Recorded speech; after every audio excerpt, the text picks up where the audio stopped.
Abra sua Bíblia em Gálatas, capítulo 1. Gálatas, capítulo 1.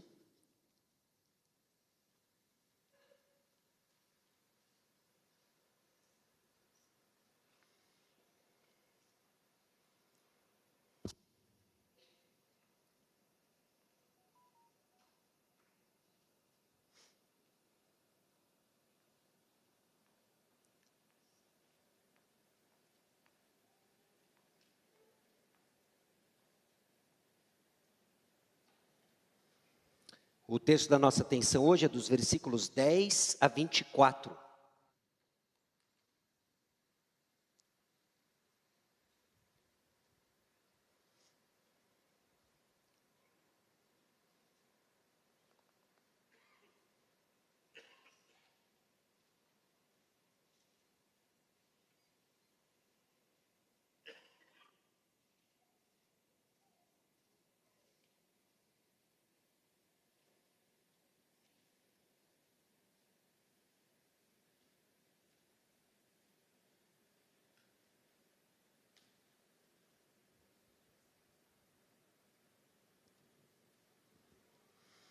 Nós começamos na semana passada uma nova série de exposição bíblica baseada na epístola, na carta aos Gálatas.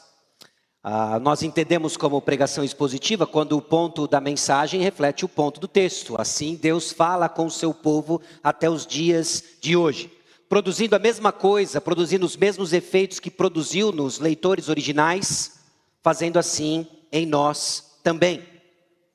Apenas a título de revisão, lembre-se que Gálatas foi escrito por volta do ano 50 depois de Cristo, alguns anos, algumas décadas, 2 décadas depois da morte de Cristo.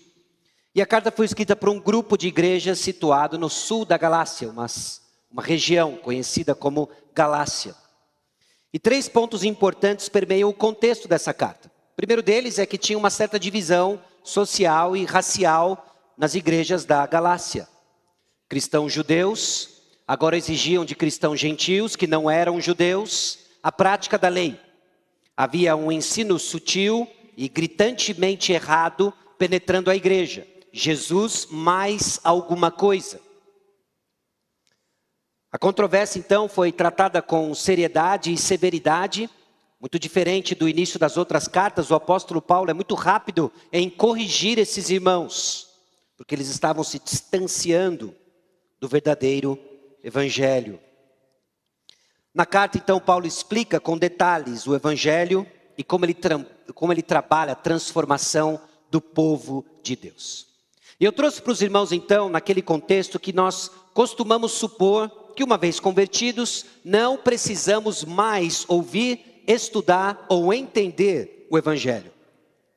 Mas sim, precisamos de material mais avançado. Isso é um erro. Esse material mais avançado, não ancorado no evangelho, irá distanciá-lo da verdade.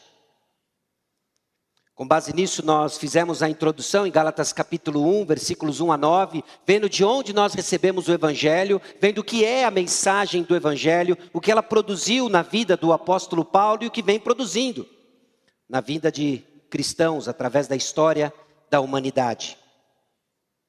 E aí hoje nós abrimos então em Gálatas capítulo 1, versículos 10 a 24, para vermos alguns aspectos desse surpreendente evangelho. Sim, a carta ela está recheada de material acerca do evangelho. Você vai ver que nós vamos tocar em temas que nós já falamos na semana passada, mas o apóstolo Paulo insiste de que é central a mensagem do evangelho, não só na carta aos Gálatas, mas em tudo, meus irmãos, em tudo que nós nos propomos a fazer. O evangelho é central. O fato é que se sua identidade é baseada em algo que você conquistou, você seguirá inseguro, desanimado e vivendo aquilo que o apóstolo Paulo acusa os Gálatas, ou se defende diante da acusação dos Gálatas, de que ele é servo de Cristo e não vive para agradar a homens. Esse é o coração do temor a homens. Nós vivemos preocupados porque a nossa identidade é resultado de conquistas pessoais e não daquilo que recebemos. Grande parte da sua angústia, das suas aflições, do receio da opinião pública, das impressões que as pessoas têm de você, de cada um de nós, é resultado ainda de uma compreensão superficial do Evangelho. Nós precisamos nos enraizar, edificar na verdade do Evangelho. A sua identidade é resultado do que Cristo fez por você. O que nós vamos ver nesse trecho de Gálatas capítulo 1? No início você vai ver que Paulo declara que está servindo a Deus, não a homens. E é esse o versículo que eu entendo que vai encapsular por completo toda a sua defesa, a partir do versículo 11 até o 24. Na sequência, ele diz que ele não conheceu o Evangelho por causa de reflexão pessoal. O apóstolo Paulo não conheceu o Evangelho por insight pessoal, por reflexão pessoal. Não é obra da sua construção cognitiva. E ele vai apontar isso com base na realidade de quem ele era antes de vir a Cristo. Antes de ser alcançado por Cristo. O texto que nós lemos, você viu um pouco de quem era o terrível Saulo. Implacável na busca, perseguição, tortura de cristãos. Ele queria acabar com o cristianismo. Impossível um homem assim chegar à conclusão de que o cristianismo é verdadeiro. Então não foi por causa de sua reflexão pessoal. Paulo não era servo do Senhor por influência de Jerusalém. E ele relata isso. No início de toda a sua história, ele rapidamente foi levado para a Arábia, depois desse tempo em Damasco. E é lá que ele passa por um tempo de reflexão pessoal, mas não preso nas suas próprias elucubrações, mas o tempo em que ele é ensinado pelo próprio Senhor Jesus. É depois, então, que ele entra em contato com Pedro e verifica que a sua mensagem é compatível com os demais apóstolos. E ele termina com um testemunho de sua vida transformada. Essa é a lógica, esse é o andar da argumentação do apóstolo Paulo e de onde nós vamos tirar lições importantes da nossa própria identidade. Para que a sua identidade não seja construída com base no que você faz, no que você performa. Se nós invertermos o barco, seguiremos inseguros, seguiremos servindo a homens, seguiremos intimidados pela opinião de pessoas. Mas se construirmos uma identidade com base naquilo que recebemos, o Evangelho do Senhor Jesus Cristo, cresceremos com uma compreensão clara de quem nós somos. Servos, chamados, transformados, filhos, adotados e destemidos na missão que o Senhor nos deu. Toda essa sessão faz parte de uma sessão autobiográfica do apóstolo Paulo, em que ele usa o seu testemunho não para chamar a sua atenção de que olha como a minha história é incrível, mas ele relata, ele traz esse testemunho apontando para o doador da graça. E no fim do relato é notório de que Deus é glorificado em Paulo. Essa é, meus irmãos, cada uma das nossas respectivas histórias. É aquilo que Deus fez em nós. Então vamos ler o texto. Gálatas capítulo 1, versículos 10 a 24. Porventura procuro eu agora o favor dos homens ou de Deus? Ou procuro agradar a homens? Se agradasse ainda a homens, não seria servo de Cristo. Faço-vos, porém, saber, irmãos, que o evangelho por mim anunciado não é segundo o homem. Porque eu não o recebi, nem o aprendi de homem algum, mas mediante a revelação de Jesus Cristo. Porque ouvistes qual foi o meu proceder outrora no judaísmo, como sobremaneira perseguia eu a igreja de Deus e a devastava. E na minha nação, quanto ao judaísmo, avantajava-me a muitos da minha idade, sendo extremamente zeloso das tradições de meus pais. Quando, porém, ao que me separou antes de eu nascer e me chamou pela sua graça, aprove revelar seu Filho em mim, para que eu o pregasse entre os gentios, sem detença, não consultei carne e sangue, nem subi a Jerusalém para os que já eram apóstolos antes de mim, mas parti para as regiões da Arábia e voltei outra vez para Damasco.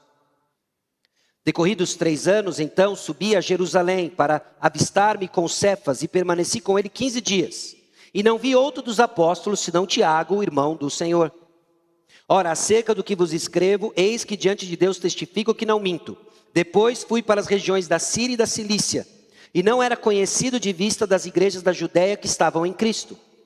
Ouviam somente dizer: aquele que antes nos perseguia, agora prega a fé que outrora procurava destruir. E glorificavam a Deus a meu respeito. Senhor, mais uma vez, aqui pedimos e clamamos. Fale aos nossos corações, que a percepção que temos do nosso relacionamento com o Senhor seja construída na verdade do que o Senhor já fez por nós. No nome de Jesus, amém. Irmãos, o Evangelho transforma criaturas em filhos que testemunham a mensagem verdadeira através de uma vida verdadeiramente transformada. Paulo organiza toda a sessão que acabamos de ler ao redor de um argumento, reafirmando verdades da passagem anterior, como a origem do Evangelho, a mensagem que proclama e a mensagem que ele recebeu. E ao redor de seus argumentos, o texto aponta para nós 5 aspectos de nossa identidade em Jesus, como resultado do que o Evangelho nos deu, como resultado do que recebemos na verdade do Evangelho. E os pontos que nós vamos ver agora são estruturados numa afirmação positiva e uma negação, que por vezes nos tenta quando nós somos seduzidos a acreditar na nossa performance e não fundamentá-la no que Cristo fez por nós. Então é uma afirmação como resultado do Evangelho que recebemos e uma negação da tendência natural do nosso coração como resultado da confiança na nossa performance. O Evangelho nos dá uma identidade, meus irmãos, de servos, servos de Cristo, não escravos de homens. O Evangelho nos dá uma identidade de salvos, salvos pelo Evangelho da graça, não esclarecidos, informados, educados pelo conceito da graça. O Evangelho nos dá uma identidade de chamados, chamados pela graça soberana, não amigos da comunidade da graça. O Evangelho nos dá uma identidade de crentes na mensagem da graça, não iludidos por delírio pessoal. O Evangelho nos dá uma identidade de transformados pela graça, não mensageiros vazios, de uma mensagem distante e desligada de nossas condutas. Então vamos começar pelo primeiro. Servos de Cristo, não escravos de homens.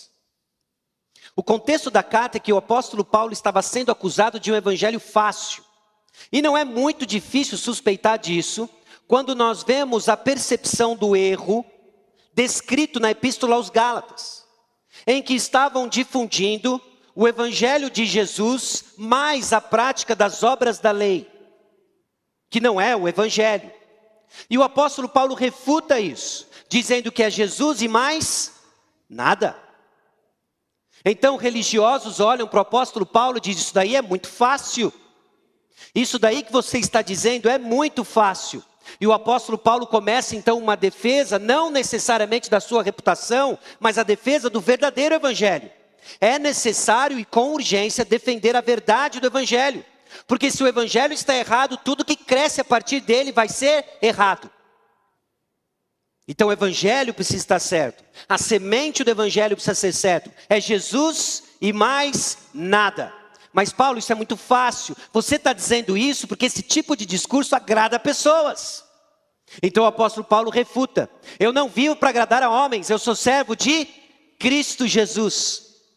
E servir a Jesus Cristo, meus irmãos, sempre, 100% das vezes, vai ser traduzido em servir pessoas. Mas servir pessoas não significa que somos escravos das pessoas. Servimos pessoas, mas o mestre é Jesus. Isso guia você. Isso guia você no emaranhado de opiniões, isso guia você no emaranhado de preferências que pessoas vão ter, isso guia você no emaranhado de confusão que pessoas vão criar, mas você segue servindo pessoas, mas o mestre é Jesus. E como nós vamos ouvir o mestre Jesus, se não pela palavra de Jesus? Então o apóstolo Paulo volta e constrói um argumento mostrando que a sua própria história aponta para a realidade de que o evangelho que ele recebeu não veio de homens, veio de Jesus. E o que ele está pregando é a palavra de Deus. E qualquer outra pessoa que prega o evangelho diferente desse seja anátema. Eu não vivo para servir homens, eu vivo para servir a Cristo. Esse é o primeiro versículo da nossa passagem de hoje. É o que o apóstolo Paulo diz: eu sou servo de Cristo, não escravos de homens. E é óbvio que esses ataques não eram contra a mensagem de Paulo apenas, mas desacreditar o mensageiro. Prática constante durante toda a história da humanidade. Se não é possível fazê-lo calar, nós precisamos arranhar sua reputação, desacreditá-lo. Temor ao homem, meus irmãos, refere-se então a essa perspectiva humana, que faz com que alguém eleve uma pessoa em importância, o venere e anseie pela sua aprovação e tema a sua desaprovação, ainda que custe desobediência a Deus. Você consegue se identificar com isso? Quando nós nos preocupamos tanto com as declarações, a reputação, o que as pessoas dizem, suas opiniões, ao ponto de abrirmos mão de servirmos a Jesus Cristo. Quando colocamos então nossa identidade em algo que performamos, ficamos extremamente vulneráveis ao que as pessoas dizem sobre as nossas conquistas ou derrotas. Mas o Evangelho produz seguidores confiantes e com clareza de quem é o Mestre. Quem é o Mestre? Jesus é o Mestre. É trabalho do Evangelho, é parte da nossa caminhada, educar o nosso coração a enxergarmos a vontade de Deus e em meio aos ruídos de diversas opiniões seguimos confiantes. Porque importa agradar a Deus, importa agradar a Deus. Servimos pessoas, mas o Mestre é Jesus. Então praticamos o que é certo sem preocupação com a aprovação e opinião alheias. Isso não significa simplesmente que nos desligamos de tudo que as pessoas pensam e falam, mas que tudo aquilo que as pessoas pensam e falam passa pelo crivo do verdadeiro Evangelho, que nos instrui para seguir servindo Jesus Cristo. E assim crescemos em coragem, e assim crescemos em coragem humilde, e assim crescemos em verdadeira coragem, sabendo que o Mestre é Jesus. É Jesus, Ele é o crivo. No Evangelho, então, descobrimos que confiar em Cristo gera aprovação divina. Não é mais a busca do sorriso de pessoas, não é mais a busca da boa opinião de pessoas, mas é a certeza de que em Cristo Jesus, aquele que ouviu a voz do Pai, esse é meu filho amado em quem me comprazo, esse é meu filho em quem eu me agrado, e estando nele, nós agradamos o Pai. Descansa a sua alma. É no Evangelho então que descobrimos que confiar em Cristo gera aprovação divina. Aprovação suficiente e plena. Aprovação em Cristo Jesus. Mantenha a sua Bíblia aberta em Gálatas capítulo 1, com o dedo em Gálatas capítulo 1. E vamos correr para 1 Samuel capítulo 15, primeiro livro de Samuel capítulo 15. Que narra o desastre, um dos desastres da vida de Saul, o rei Saul. Tomado por temor a homens, um homem que ficou confuso sobre o que Deus requeria dele, e então deixou de servir ao Senhor e passou a ser escravo de homens. Passou a ser escravo de homens. Primeiro livro de Samuel, capítulo 15, versículo 24. Então disse Saul a Samuel: pequei, pois transgredi o mandamento do Senhor e as tuas palavras. Uma leitura desavisada, ou não tão ciente e familiarizada com a trajetória de Saul, nos faz até se compadecer desse homem que chega diante do profeta do Senhor e diz: olha, eu pequei, eu transgredi o mandamento do Senhor. Mas Saul é craque em usar as palavras religiosas certas para esconder o seu próprio pecado e a sua adoração que não muda de amar a aprovação de pessoas para amar o verdadeiro Deus. O texto continua. Ele mesmo confessa e reconhece: porque temi o povo e deis ouvidos à sua voz. Saul era tomado e movido pela boa opinião de pessoas. Ele tomava decisões não baseadas no temor do Senhor, mas o que as pessoas diziam o que as pessoas traziam para ele, e então, para não perder a boa opinião do povo, ele tomou decisões terríveis que lhe custou o próprio reino. Fez sacrifícios antes da hora, poupou o despojo da guerra quando deveria eliminar tudo, desobedeceu a voz do Senhor ao ponto inclusive do profeta Samuel dizer: olha, Deus tem mais prazer em obediência do que em holocaustos e sacrifícios. Saul, você não entendeu o que requer de você. Alguns versículos depois, Saul insiste: pequei. Honra-me, porém, agora diante dos anciãos do meu povo e diante de Israel. A preocupação de Saul ainda é sua honra diante da liderança de Israel. Não se trata de um homem arrependido, querendo viver para o Senhor, servo do Senhor, passa alguém movido pela boa opinião do povo, para mantê-lo como rei. Ele ainda não entendeu que não é possível servir ao Senhor e buscar viver agradando pessoas. E toda a sua trajetória descreve isso. Porque o que é crescente na vida e na história de Saul é o seu desejo de eliminar aquele que é obstáculo dele ter a boa opinião do seu reinado. Davi. Porque Davi matou 10 milhares e Saul matou milhares. Davi matou Golias. Davi começa a crescer como esse grande, não só comandante de guerra, mas é o rei segundo o coração do Senhor. Na perspectiva da caminhada da fé, do desenrolar da história do povo de Israel, Davi é esse rei temente ao Senhor. E na perspectiva de Saul, Davi é uma ameaça contra aquele que está tirando de mim a aprovação, que está tirando de mim os aplausos, que está tirando de mim a glória do povo. Davi é uma ameaça. E por ser uma ameaça, ele vai passar o restante dos seus dias buscando eliminar Davi. Um homem que não era servo do Deus Altíssimo, um homem que vivia para agradar pessoas, escravo de homens. Esse é Saul. Meus irmãos, o temor a homens e o medo da opinião de pessoas, o medo por nossa própria reputação, se não informado por aquilo que nós recebemos de Jesus, vai nos levar a fazer coisas que nós não faríamos. Vai nos levar a deixar de fazer coisas que deveríamos fazer. Porque esquecemos que somos servos de Cristo, não escravos de homens. É ao Senhor a quem servimos. E servimos ao Senhor servindo pessoas. Então o parâmetro pelo qual e através do qual nós servimos pessoas, encontramos nossas limitações, estabelecemos um diálogo, precisa ser de acordo com as ordens do Mestre. E o Mestre é Jesus.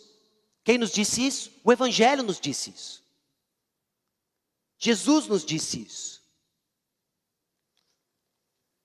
Porventura procuro eu agora o favor dos homens ou de Deus? Ou procuro agradar a homens? Se agradasse ainda a homens, não seria servo de Cristo. Servos de Cristo, não escravos de homens. Somos salvos pelo Evangelho da Graça, não apenas esclarecidos, informados sobre a graça. O apóstolo Paulo descreve que a sua oposição à igreja de Deus, a sua rígida busca por viver os preceitos do judaísmo, demonstravam a sua confiança na lei antes de Cristo o confrontar. Aqui está um homem que buscou seguir o caminho que o falso evangelho dos Gálatas proclamava. Aqui está um homem que sabe o que ele está falando e sabe os efeitos da falsa mensagem que está sendo trazida. Vocês insistem, Jesus mais alguma coisa. Eu já fui por esse caminho. Eu já fui por esse caminho destruidor. Meus irmãos, nossa salvação é pelo Evangelho da Graça. E é isso que o apóstolo Paulo começa a destrinchar com os Gálatas, que precisam ouvir. Não apenas como um exercício intelectual, mas uma confiança sobrenatural de que foi a graça que nos alcançou. O Evangelho não vem de homens, mas do próprio Deus. Ele reafirma nos versículos 11 e 12, de que aquilo que ele crê, de que aquilo que ele proclama, de que o verdadeiro Evangelho não foi recebido por homens, Não é resultado de suas elucubrações, de um dia de reflexão, de considerações. Deixa eu ver se de fato esse pessoal do caminho, esse pessoal do cristianismo, esses pequenos cristos estão dizendo é verdadeiro. Não. O apóstolo Paulo estava perdido na sua fúria contra o próprio Senhor e foi encontrado por Ele mesmo em amor e graça e o transformou. Sabe por quê? Porque, meus irmãos, nós somos transformados não porque um dia o tico e o teco funcionou e você decidiu que o cristianismo é verdadeiro. Você é salvo única e exclusivamente pela graça. Deus usou um processo talvez mais longo, que desafiou as suas falsas crenças. Eu não tenho dúvidas disso. Mas é o evangelho soberano da graça de Deus que abre o nosso entendimento. Não foi o tico, nem o teco. Não foi algo que lhe fez sentido. Não foi nada disso a não ser a graça soberana de Jesus Cristo. O apóstolo Paulo é um exemplo claro de que esse caminho que os Gálatas estão entrando é o caminho do falso evangelho. Não é essa a mensagem do evangelho. Não vem de homens, mas vem do próprio Deus. Ser salvo pela graça, então, não é resultado de reflexões ou insights pessoais. O zelo de Paulo não era só insuficiente, meus irmãos, mas era justamente o que impedia de enxergar claramente a Jesus Cristo. Ele tinha que ser despido da confiança que ele tinha na sua própria razão, para então receber a graça de Cristo Jesus.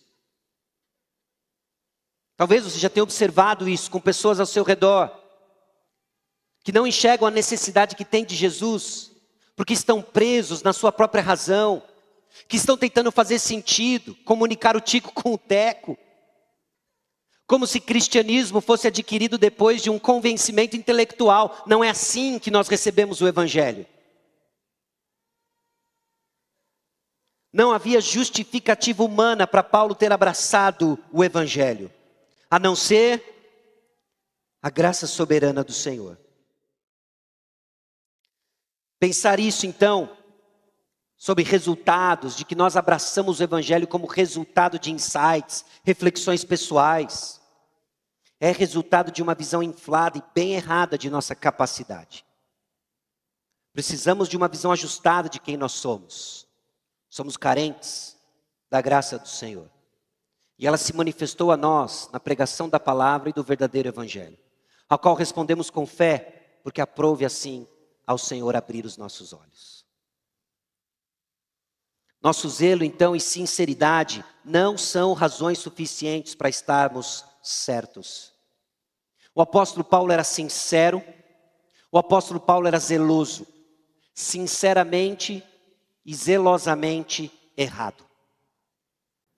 Porque o que define se estamos certos ou não, não é o quanto você acredita, não é o quanto você busca, mas se de fato você foi encontrado pela graça de Jesus Cristo, que molda em nós a certeza humilde, certeza de que a palavra de Deus é a verdade, verdade absoluta e possível de ser compreendida, certeza de que o Senhor se revelou a nós, e que humildemente tateamos, como bebês que anseiam por leite, que anseiam por crescimento, a dar o próximo passo, corrigir rotas, e ouvindo do Senhor a sua constante palavra, crescendo em certeza humilde. Somos salvos pelo evangelho da graça, não esclarecidos meramente pela graça.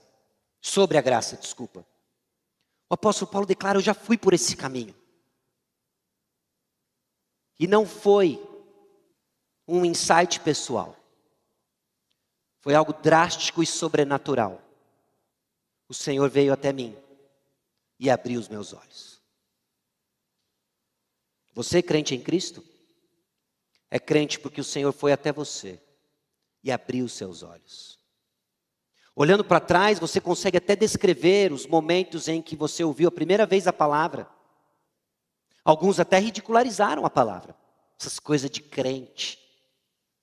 E hoje você está aí, crente. Esses absurdos dos cristãos, quem que vai acreditar nesse tipo de coisa? Ressuscitou dos mortos.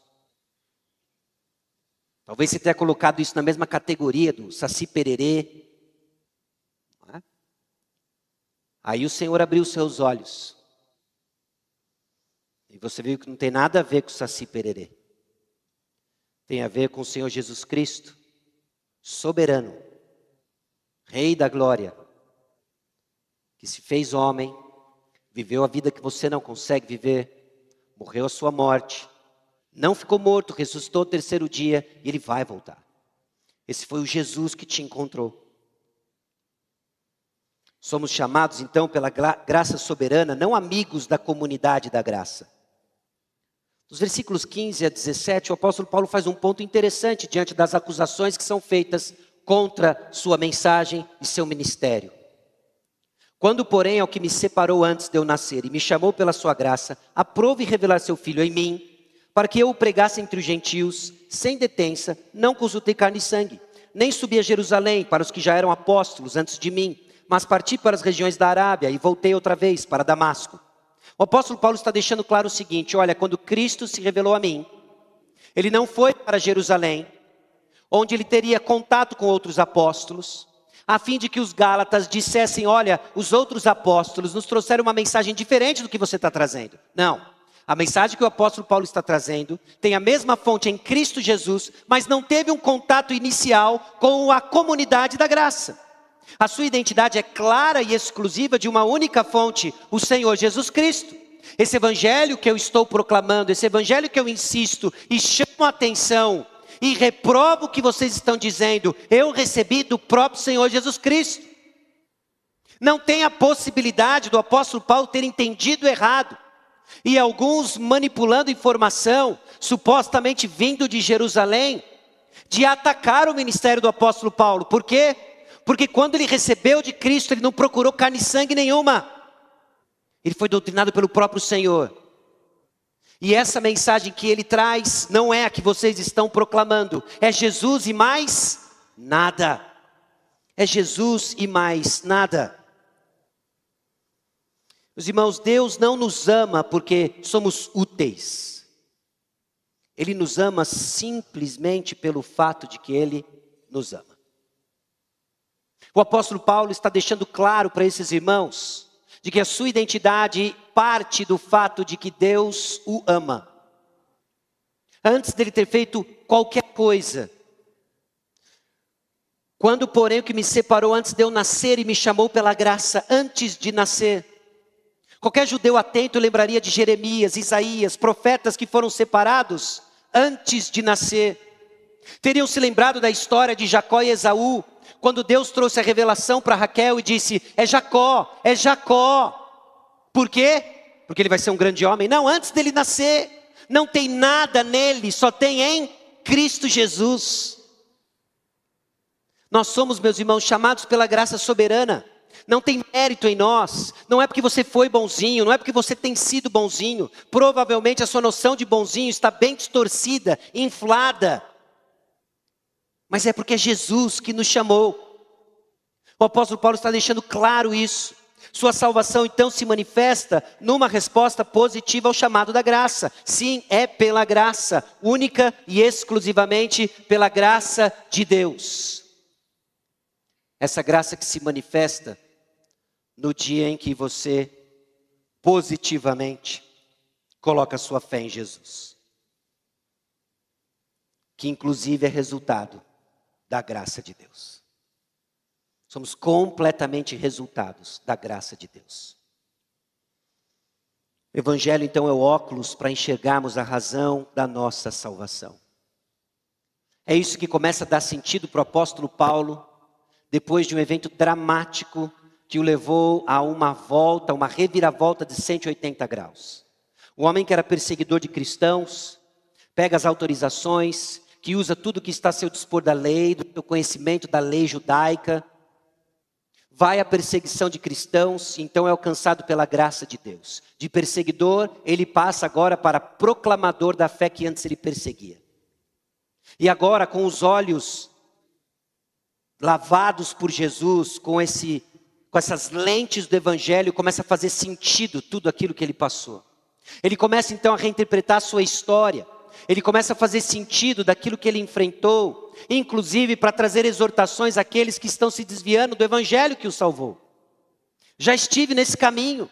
Não é pela lei, é pela Graça. É pela graça. Então esse filho que foi revelado a ele, passa a ser a missão do apóstolo Paulo. O Evangelho, meus irmãos, nos dá então esse par de óculos, através dos quais podemos rever nossa própria vida, enxergar a Deus, que nos prepara, que nos molda, inclusive por meio dos nossos próprios fracassos, pecados, para nos tornar vasos da sua graça ao mundo.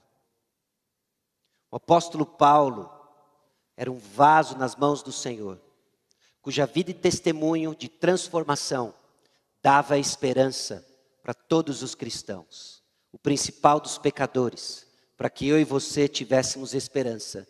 Jesus salva porque salva. Jesus salva porque Ele nos ama. Jesus salva por causa dele, não por causa da gente. E aí sim, a razão da nossa salvação, mostrar o Filho revelado em nós.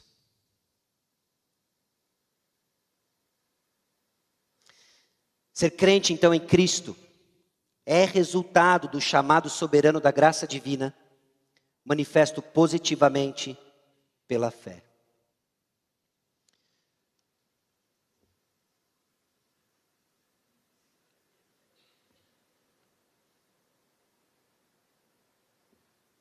Pronto.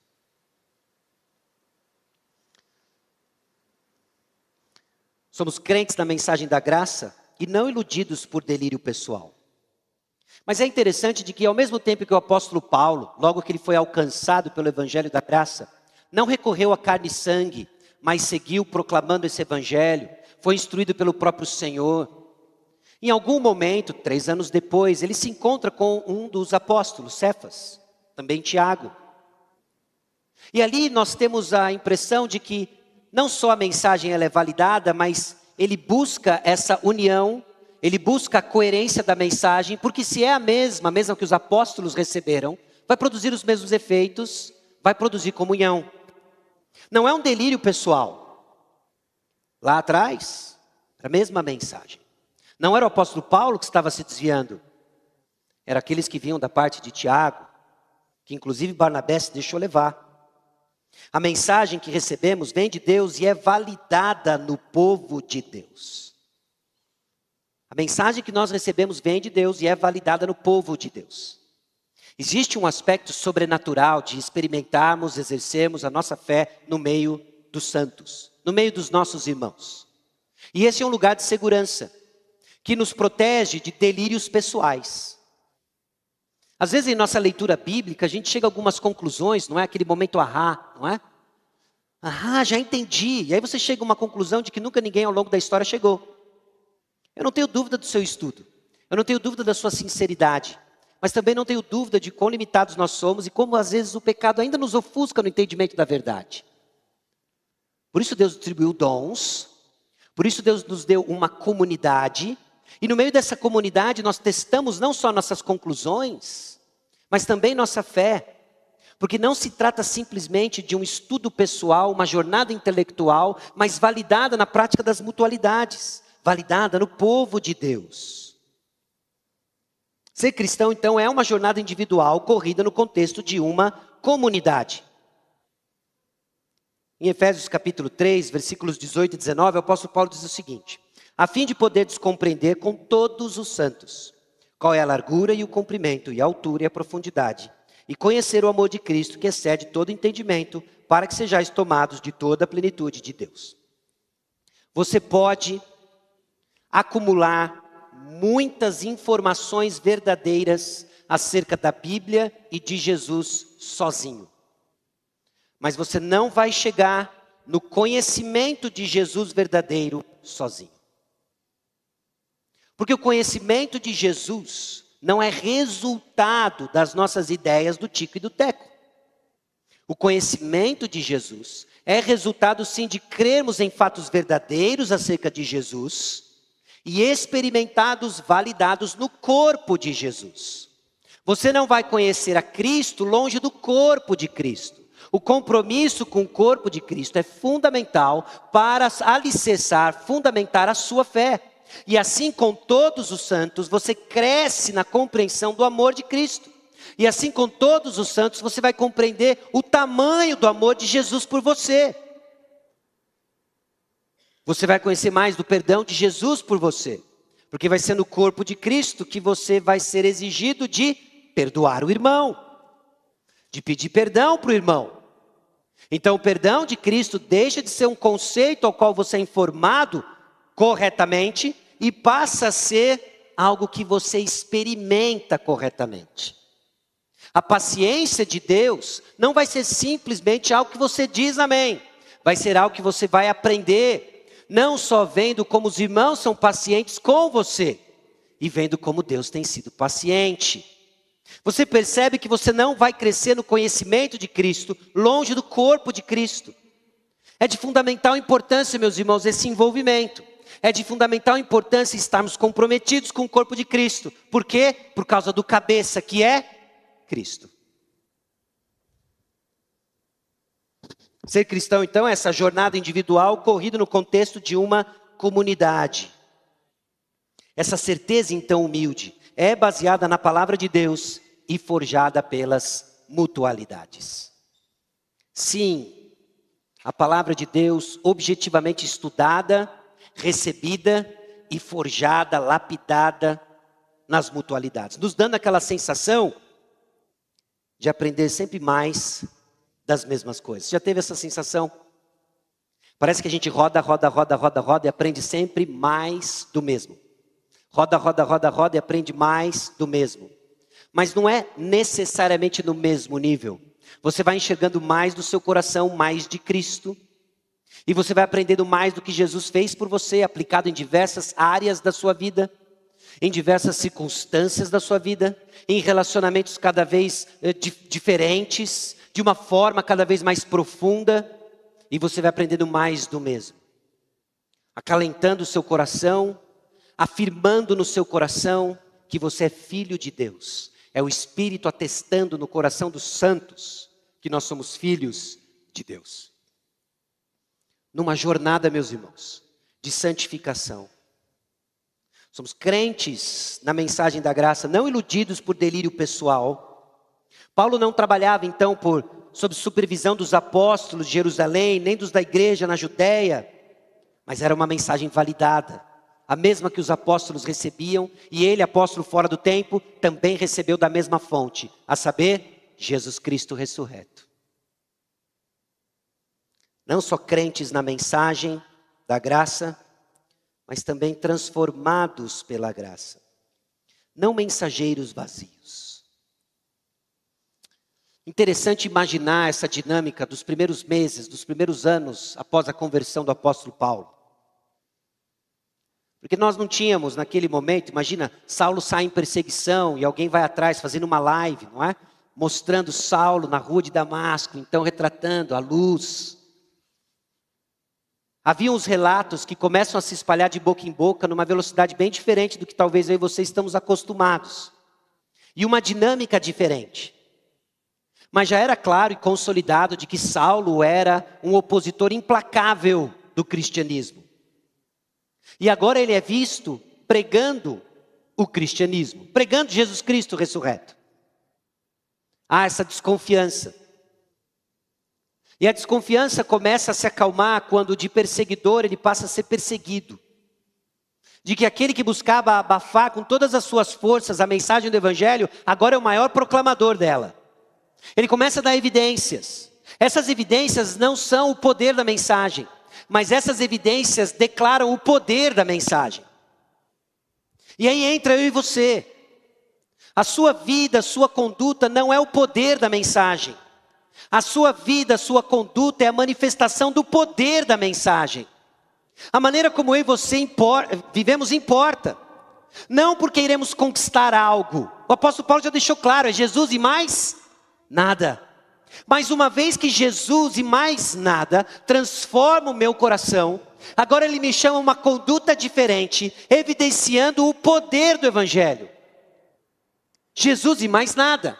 Mas quando Jesus entra na vida de alguém, ele opera mudanças. Quando Jesus entra na vida de alguém, ele opera mudanças progressivas, mudanças que acontecem em meio a lutas, mudanças que acontecem em pecados recorrentes, que nos desanimam, mas nos levam à confissão, nos levam mais uma vez a buscar o Senhor, não importa quantas vezes. Abre parênteses, propaganda da EBD, Jonas, não é?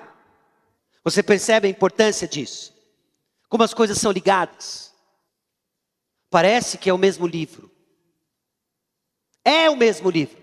É a mensagem da graça de Gênesis a Apocalipse. É Jesus e mais nada.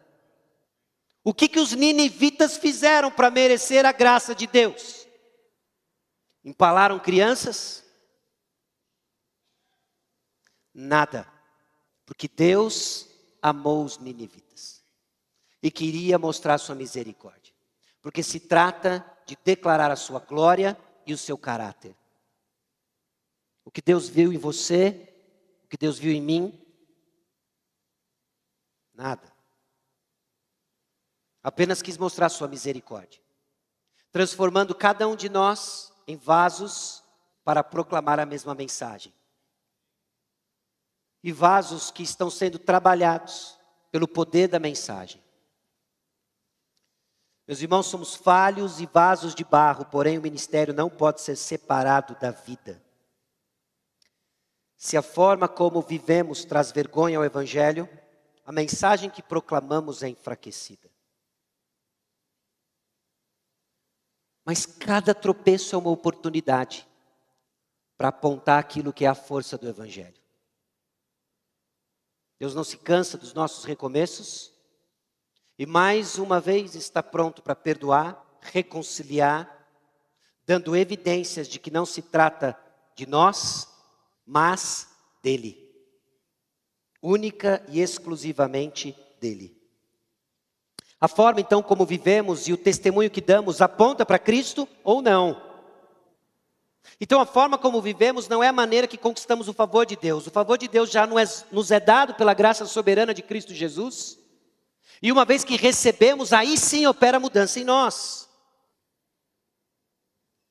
Não podemos viver então como quem não conhece a Jesus. Vivendo pelo trivial, ao invés do que é eterno. Somos transformados pela graça. Mais uma vez, versículos 23 e 24. Ouviam somente dizer, aquele que antes nos perseguia, agora prega a fé que outrora procurava destruir. E glorificavam a Deus a meu respeito. Não era, puxa, quão bom é o apóstolo Paulo. Era, Senhor, que incrível graça, através da vida de Saulo, que agora é Paulo. Seu testemunho não é um relato de quão incrível é a sua história, de quão errado você era. O seu testemunho é de quão maravilhosa é a graça de Deus. Cada um tem uma história, a qual somos chamados a sermos mordomos. Diversas histórias. Pessoas que eram hostis ao Evangelho, pessoas que cresceram no Evangelho, mas todos tiveram um momento em que o Senhor abriu seus olhos, você entendeu quem você era, você reconheceu que Jesus é o seu Senhor e Salvador. E a beleza da diversidade conta apenas a história da misericórdia de Deus alcançando o povo de Deus. Diante disso, nós temos que considerar onde está a nossa confiança espiritual. Talvez parte do que lhe pegue ainda seja a opinião de pessoas, o que as pessoas acham de você, ou pensam sobre a sua performance espiritual, sobre os ministérios que você está envolvido. Você teme a crítica de pessoas, você teme a exposição. Já pensou se as pessoas descobrem aquilo que elas já sabem de Romanos 3:23? Porque todos pecaram. Vão descobrir que você é pecador. Meus irmãos, é a confiança na misericórdia do Senhor que nos torna vulneráveis, transparentes e prontos para receber o auxílio do Senhor através do corpo de Cristo. É a base das nossas mutualidades. O fato de que nós somos aceitos pelo Senhor. Você já imaginou entrar num grupo convicto de que não tem nada que possa vir trazido à tona, que Cristo já não tenha pago, e que já não tenha tratado, e está trabalhando na sua vida, como é que seria se compartilhar? Como é que seria ligar para um irmão, convicto de que ele é recurso espiritual na comunidade de fé, para lhe ajudar a caminhar com o Senhor? Como é que seria ligar para um irmão que você vê tropeços e precisa comunicar para ele mais da graça de Deus, para que o testemunho do evangelho verdadeiro, o testemunho do evangelho poderoso, siga avante transformando pessoas? Mas a gente ainda vive escravo de homens, com receio do que elas pensam ou deixam de pensar de nós. Você já imaginou se descobrem que eu peco de vez em quando? Bom, tem uma série de problemas nessa afirmativa, porque não é de vez em quando, não é? E aí você fica, mas eu desanimo de confessar. Confesse. Sabe por quê? Porque existe um trono de graça e misericórdia infinita para aqueles que estão em Cristo Jesus. É Jesus e mais nada. E porque é mais nada, eu posso ir com tudo para Ele. Por quê? Porque Jesus é tudo o que eu preciso. Você encontra conforto na opinião de pessoas sobre sua performance espiritual? Às vezes nos falta, não é? Palavras de afirmação e reconhecimento da graça de Deus na vida de irmãos. Isso é edificante. Mas isso é diferente de encontrar conforto no que as pessoas falam. E via de regra você descobre quando não vem. Você sai entristecido, cabisbaixo. Puxa, eu fiz aquilo, ninguém disse que bênção. Ninguém notou. Servimos pessoas, mas o mestre é quem? É Jesus Cristo. Como que o texto de hoje informa você sobre sua identidade? Lembre-se, por causa do Evangelho somos servos, somos salvos, somos chamados, somos crentes, somos transformados. Jesus e mais nada. Baixe sua cabeça, feche seus olhos. Nós vamos orar. Senhor nosso Deus e Pai, aqui chegamos diante do Senhor, reconhecendo, ó Deus, a obra de Cristo em nosso favor. A completa obra de Cristo em nosso favor. Tudo o que nós precisamos é o Senhor. Mas o Senhor sabe que não é só nisso que nós confiamos. Confiamos no que dizem a respeito de nós. Confiamos no que não dizem a respeito de nós. Confiamos em nossa própria performance espiritual, em nossas próprias atividades, todas coisas boas, mas que vêm de um coração satisfeito em Jesus. Não tem, ó Deus, o que não possa ser dito a nosso respeito, que Jesus Cristo já não tenha pago o preço e dito está consumado. Que essa verdade anime e encoraje o coração da tua igreja, a lidar, ó Deus, com sinceridade e honestidade, não só diante do Senhor, mas uns com os outros. Confessando, abandonando e desfrutando da tua misericórdia. Que a nossa comunidade seja conhecida pelo verdadeiro evangelho moldado por ela, é Jesus e mais nada. E assim relacionamentos moldados e alicerçados no teu amor, para a honra e glória do teu nome, em nome de Jesus. Amém.